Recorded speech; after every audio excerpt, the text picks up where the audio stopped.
उपस्थित सर्व ज्येष्ठ मंडळींना वंदन. नमस्कार.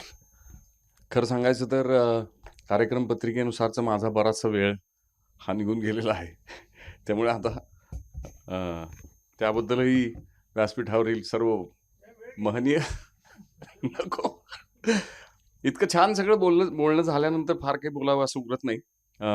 शेवटी बोलण्याची वेळ तुमच्यावर आली असता एक प्रकारे ते उपकारकही असतं की भाषण तयार करायची गरज पडत नाही. इतरांचं सगळं थोडं थोडं थोडं थोडं उल्लेख करत एक वेळ साजरी करता येते. किंवा दुसरं असंही होतं की सगळेच मुद्दे संपून जातात. इतकं बोलणं होतं की मग नंतर थोडं जरा शांत चिंतनच करावं त्या सगळ्या बोलण्याचं. अशा पद्धतीची एक वेळ येते. असो तर सांगायचं कारण म्हणजे मी खरं तर या कार्यक्रमाचा संयोजक, एक आयोजक नारायण या पद्धतीच्या भूमिकेतनं प्रथम माझा शिरकाव झाला. मला जेव्हा मोडक सरांनी सांगितलं, म्हणजे ह्या गोष्टी मला त्या अगोदरही पाठवल्या होत्या त्यांनी आणि मी त्या वाचल्या होत्या आणि माझी अशी फार मनापासून इच्छा होतीच की याचं पुस्तक व्हावं वगैरे वगैरे. आणि मग ते यथावकाश झालं. त्याचा कोण आनंद झाला वगैरे वगैरे असं सगळं झालं. आणि मग आता करायचं त्याचं प्रकाशन करायचं आणि मग ते राजहंसनी प्रकाशित करायचं ठरवल्यावर तर मग तर काय म्हणजे मग पुण्यात जन्माला यावं, मग त्याच्यानंतर चांगलं छान चारीठाव कुटुंब लाभावं, उत्तम शिक्षण इथल्या 4-5 काही शाळा आहेत तिथे शिकायला मिळावं, मग यथावकाश चांगली प्राध्यापक सदृश नोकरी मिळावी आणि मग राजहंसकडनं एखादं पुस्तक प्रकाशित व्हावं. म्हणजे मग आयुष्याचं साफल्य. अशा पद्धतीची एक काय म्हणूया घोटीव कल्पना मनामध्ये असतेच साधारणपणे पुणेकरांच्या तर असतेच असते.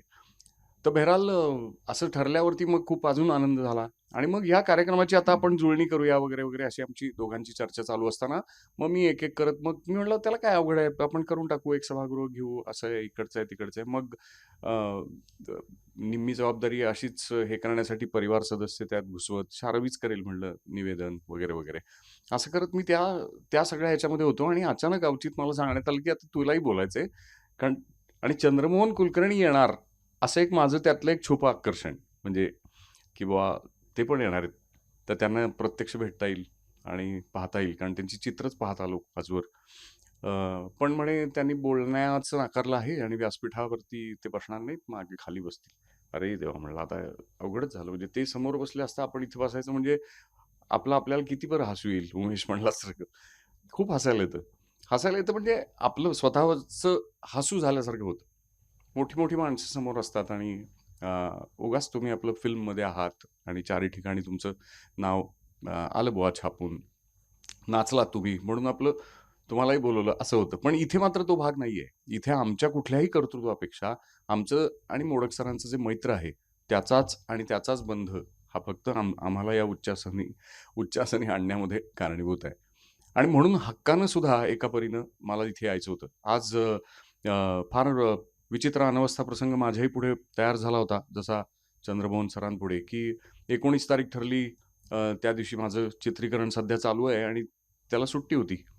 त्यामुळे आम्ही 19 तारीख अशी अगदी आखीव-रेखीव पद्धतीने ठरवली आणि नेमका मध्ये अवकाळी जो पाऊस सुरू आहे त्याच्यानुसार पाऊस झाला आणि आमचं सगळं वेळापत्रक कोलमडलं आणि त्यामुळे आत्ता सगळी मंडळी तिकडे माझी वाट पाहतात की कधी येतील आता गिरीश कुलकर्णी कधी येतील आणि त्यांना घेऊन आपण शूटिंग कधी चालू करू असं भोरच्या पुढे धरणाच्या जवळ असं ते थांबलंय सगळं युनिट आणि पण मी म्हटलं नाही बुवा आता मी काय शब्द दिलाय आणि असं पुस्तकाचं प्रकाशन सारखं सारखं थोडंच होतं तर त्यामुळे तुम्हाला थांबावं लागेल कारण माझा काहीच दोष नाही मी अगोदर वेळ दिली होती पण असो तर अट्टहासानं सुद्धा हा काय म्हणूया दिवस साजरा मला करायचाच होता कारण मोडक सरांची जशी ओळख झाली जेव्हा पहिल्यांदा आम्ही त्यांच्याबरोबर कोयनेमध्ये गेलो त्या पूर्ण प्रवास असं डोळ्यापुढेच आहे अजूनही कारण त्यांची सगळ्यात मला मोठी खासियत वाटते की ते तुम्हाला सगळ्याच एकंदरीत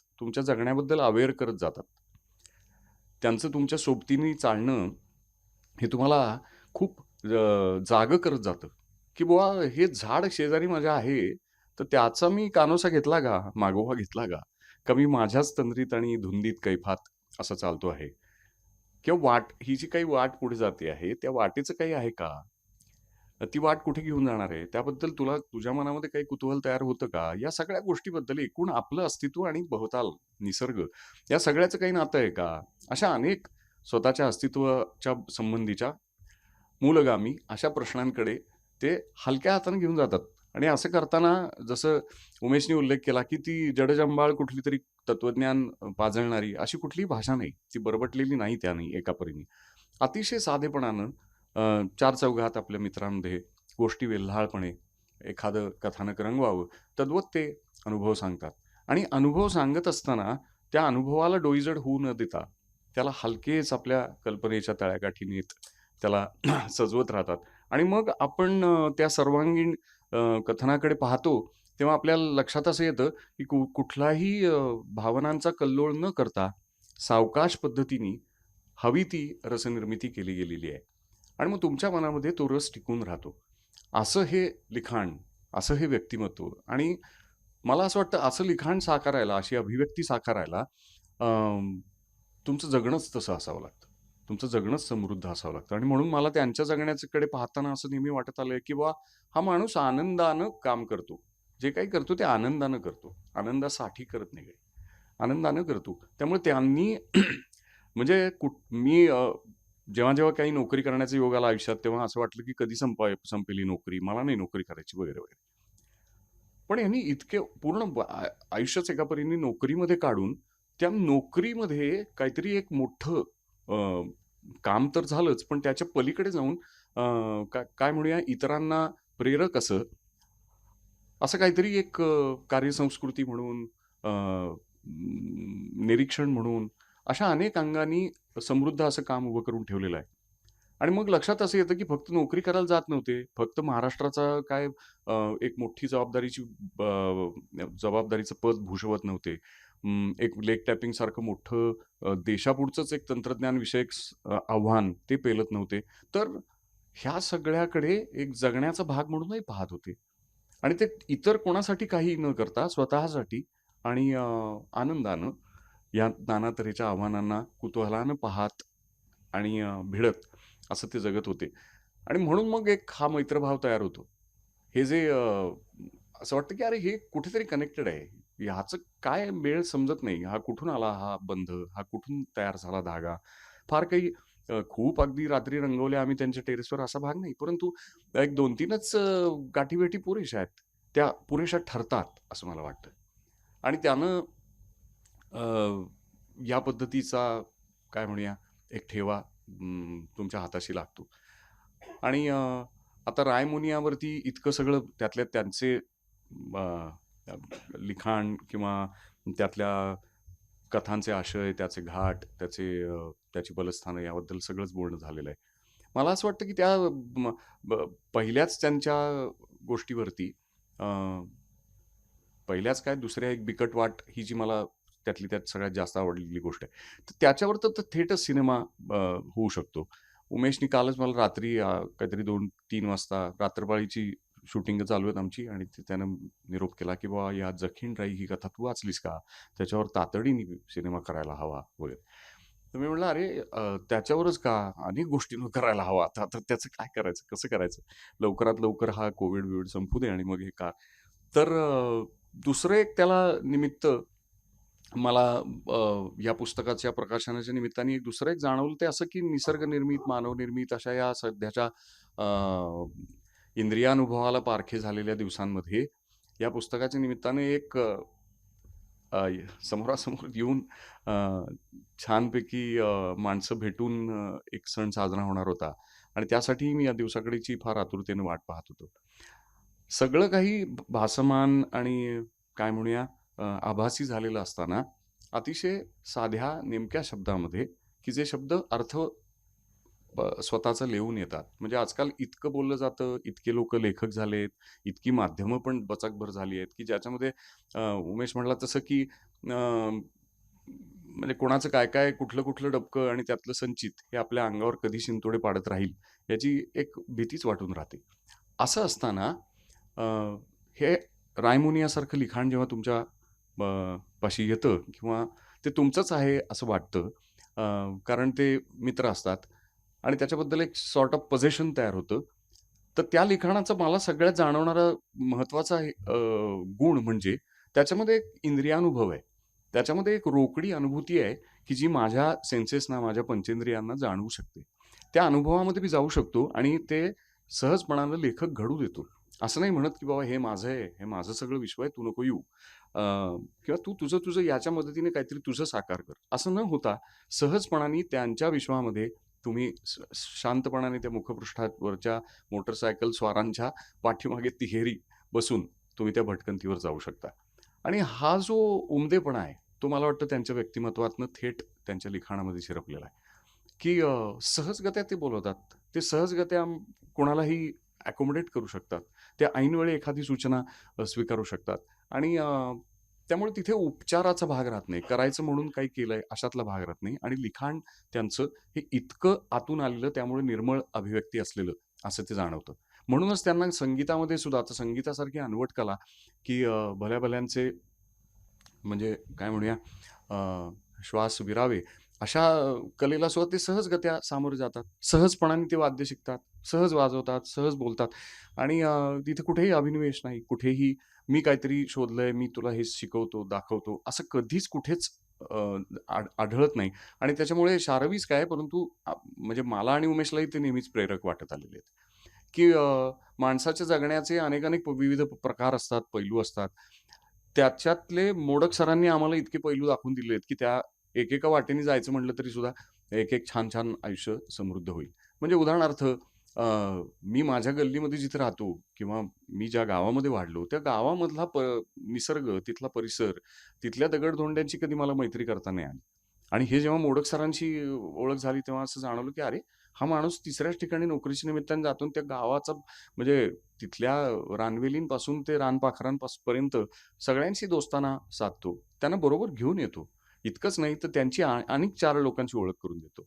आता ह्या पद्धतीचं मैत्र साधणारा असा हा माणूस हा मोठा ठेवा असतो आणि त्यामुळे त्यांनी हो म्हणलं, की त्यांनी सांगितलं, की ते करायचं असं आमचं एक ठरून गेलेलंच आहे.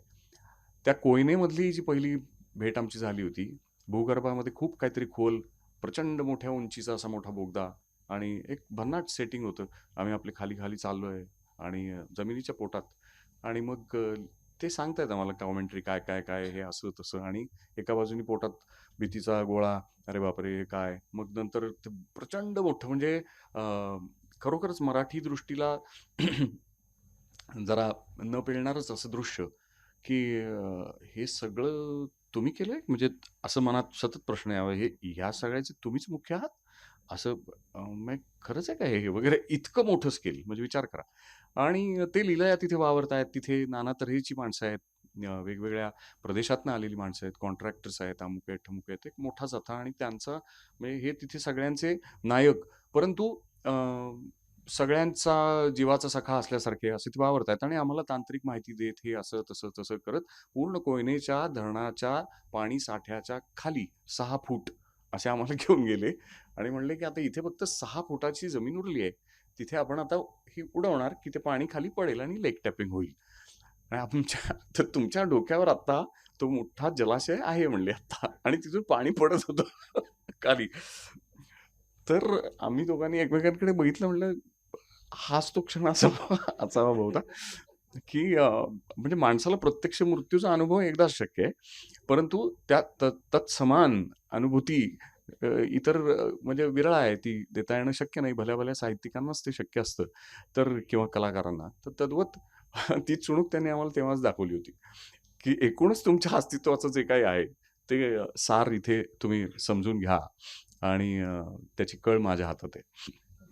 तर तर ह्या पद्धतीचा तो अनुभव मनावर फार कोरला गेला आणि असं वाटलं की अ, अ, कर्तृत्वाला इतके धुमारे फुटत असताना, इतकं काहीतरी करून दाखवलेलं असताना, त्याबद्दल इतक्या हलक्या हाताने, इतकं सहजपणाने कोणी कसं राहू शकतं, बोलू शकतं. तर याचं फार कोण अप्रूप वाटलं होतं आणि मग आम्हाला त्याच्याच वर सिनेमा करायचा होता पहिल्यांदा, की ज्या पद्धतीने त्यांनी म्हणजे त्याच्यावर एक त्यांनी पुस्तक लिहावं खरं तर. असं त्यांना आम्ही तेव्हापासूनच मागे लागलो होतो. म्हणजे आम्हाला आयती संहिता मिळेल. हा त्यातला दुसरा फायदा.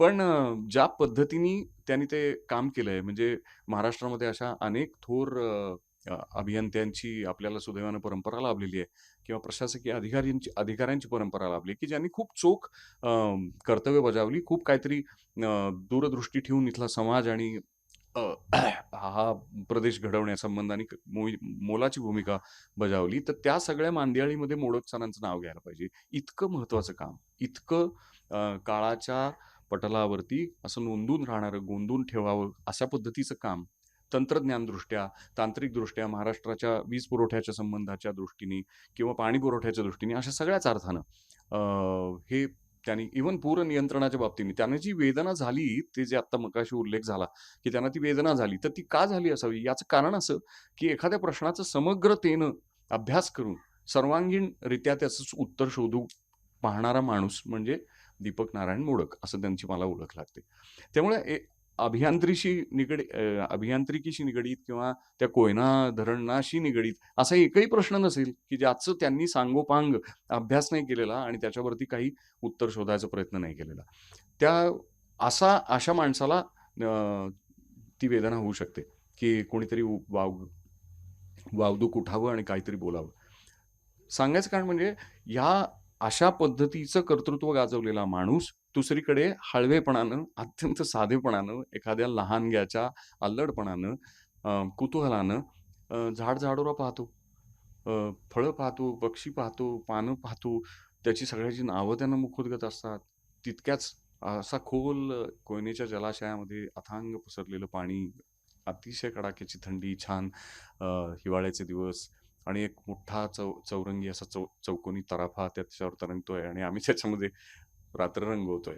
असा असा एक देखणा कार्यक्रम आम्ही केला होता आणि अं, त्या म्हणजे काय म्हणूया एका त्या धुंदीत असताना त्या रात्रीच्या अ, अ, काळोखात त्यांनी सांगितलेल्या त्या गप्पा आणि त्यांचा तो एकंदरीत तिथला सगळा प्रवेश जो काही त्यांनी जो काय म्हणूया समृद्ध एका परीने करून ठेवला त्यांच्या पाठीमागच्या लोकांसाठी सुद्धा. कारण तिथं जे आमच्याबरोबर इतर लोक जे होते त्यांचे सहकारी आणि हे, तर ते सुद्धा अ, असे दिपून गेल्यासारखेच होते आणि त्यांना असं वाटत होतं, की अरे या साहेबांनी एवढं मोठं काम करून ठेवलंय, आता मी कसं काय बाबा पुढे काय करायचं? किंवा एक मोठी चांगली वाटही आखून दिलेली होती, की ह्याच्यावर जरी चालत राहिलं तरी आपलं सगळं व्यवस्थित होऊन जाईल.